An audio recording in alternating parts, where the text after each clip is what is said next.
Good morning সবাইকে। কেমন আছেন সবাই? আশা করি সবাই ভালো আছেন, সুস্থ আছেন। শেখাজ কিচেন অ্যান্ড ব্লগের আরও একটি নতুন ভিডিওতে আপনাদের সবাইকে স্বাগত।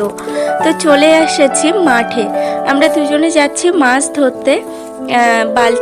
বালতির মধ্যে জাল আছে, আর মাঠে কিছু ওই জাল পাতা আছে, আটল পাতা আছে, এগুলো দেখব। আর এখানে দেখুন কি বড় লাউ হয়েছে, আর পাশে একটা ছোট্ট লাউ হয়েছে। তো কি সুন্দর না?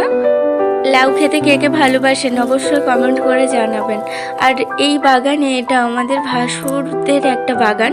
তো ওই ভাসুরের বাগানে দেখুন কত কলার কাঁদি, মানে এটা শুধু কলা বাগান বললে ভুল হবে না। আর কি সবজি নেবেন, এখানে সব কিছু আছে।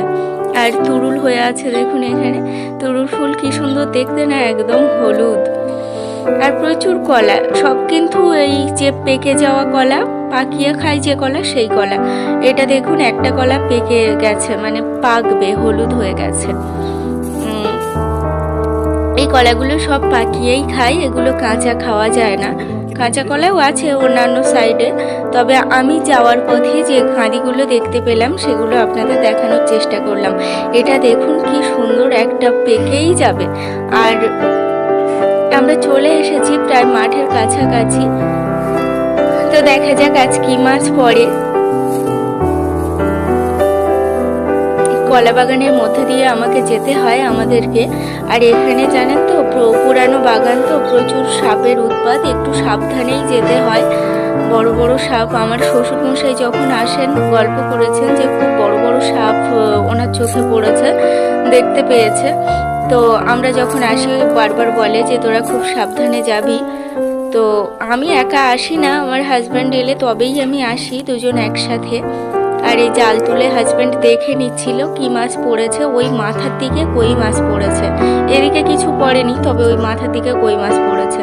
তাই হাজব্যান্ড, আমি বলছিলাম যে থাক বিকালবেলা এসে তুলবে, এই রৌদ্রে আর নামতে হবে না। তো হাজব্যান্ড বললো এসেছি তো মাছ ধরতে, কেন নামবো না।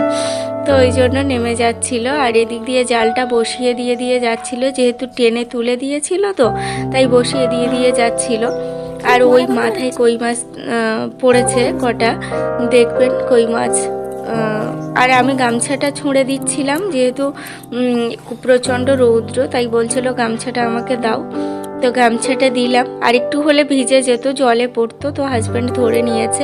আর এখানে দেখুন ধানের শীষ বেরিয়েছে, মানে ধান বেরিয়ে গেছে। এই সময় ধান গাছ থেকে ধান হয়, মানে নতুন ধান বেরোয় সবে। সেই ধানগুলো যখন